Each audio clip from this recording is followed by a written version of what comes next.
Yeah, that's what they called me. The drunken vigilante. Sure, I always had a knack for getting my nose caught up in other people's business, like a psychoanalyst at a nightmare convention. It's the benevolent romantic in me, like the time I caught that fiend playing ass grab at the local 24-hour Tim Hortons. I wafted into the cafe that evening, 3 sheets to the wind, and about to get sheetier. A local freebooter had his sights set on a poor deli girl.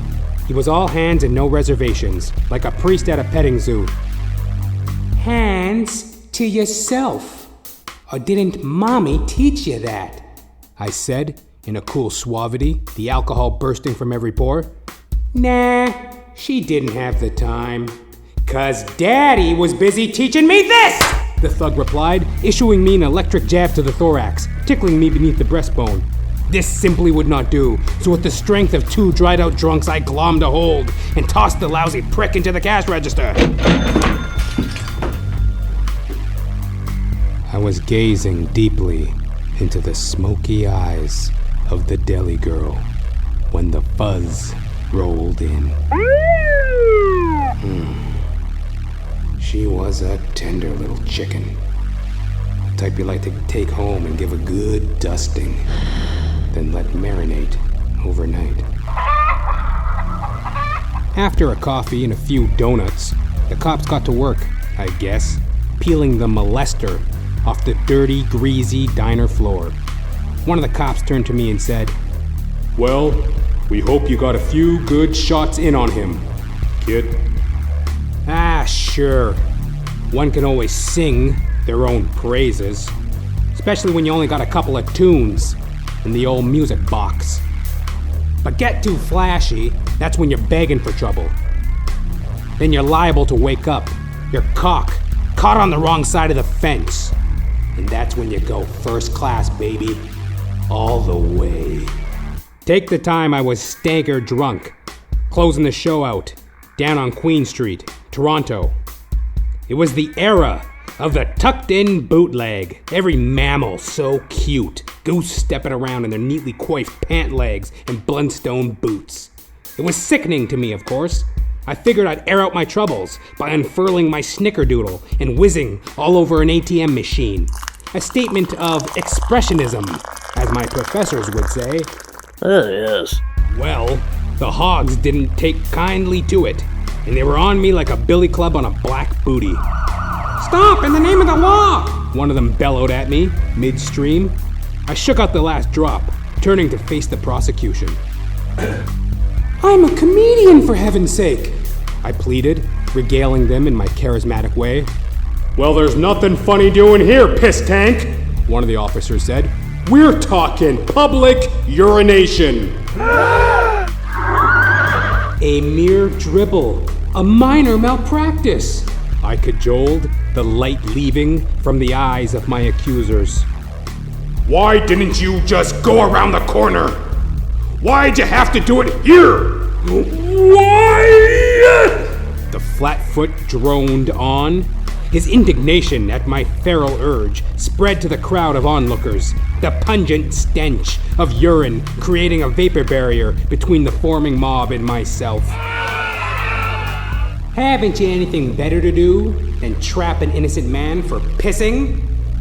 I fired back, their disgust shielding me from physical repercussion, the countercultural bravery of the deed lost on all of them. "Whatever, you gin-soaked dummy," one of the officers said. "Pay this!" and presented me with a $75 ticket for public urination under the penal code, the most costly splash I've yet to make. All of the excitement had left me rather peckish, so having zipped up and bid my adieus, I scampered kitty-corner from the crime, shamefully, to get a bite of midnight street sausage. Hot dogs here! Hot dogs! Get your hot dogs! Hot dogs! Hot dogs! Much has come to pass since those drunken days of vigilantism. In each passing second, there's some deluded soul out there, thirsty for their kicks, like a feminist on Facebook. There's no way to dress it up. Sometimes you miss it, the bright lights and bubbly of a brazen past. And instead of a hangover, you get to hang on, year after year. And before you know it, you're a model citizen. Well, it's a simple life, really. If you don't mind taxes. Then one day you get a letter in the mail, and you know you've arrived.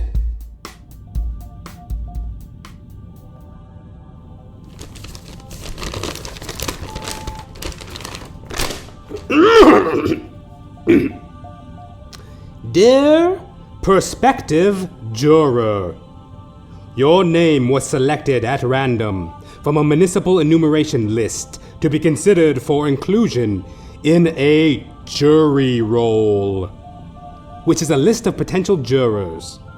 The roll lists the names of citizens, residents in a jurisdiction who, if summoned, would be eligible during the ensuing year to serve as jurors.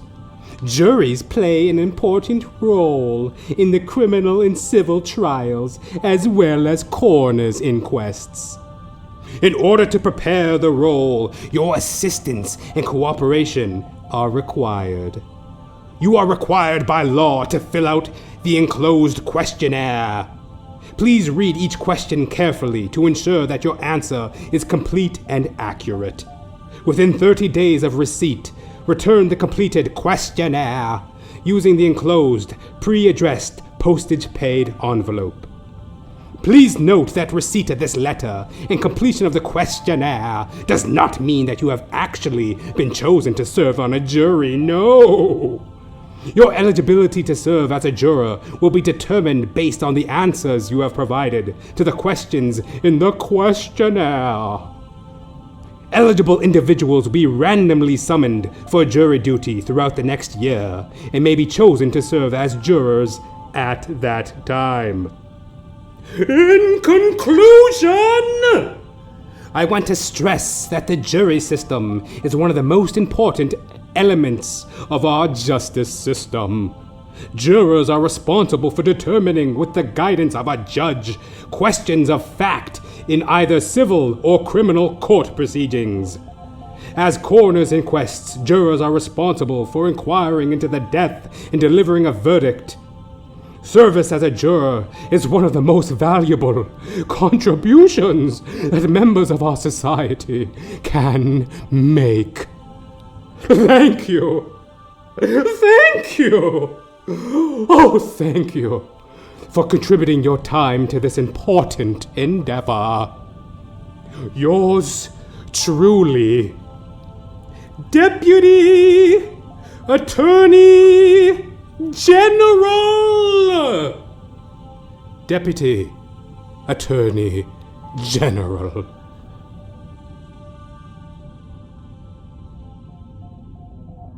Hung Jury was written, produced, and performed for Jonathan Ramcharan the podcast by J. Ramcharan. The entire production was under the supervision of Jonathan Ramcharan.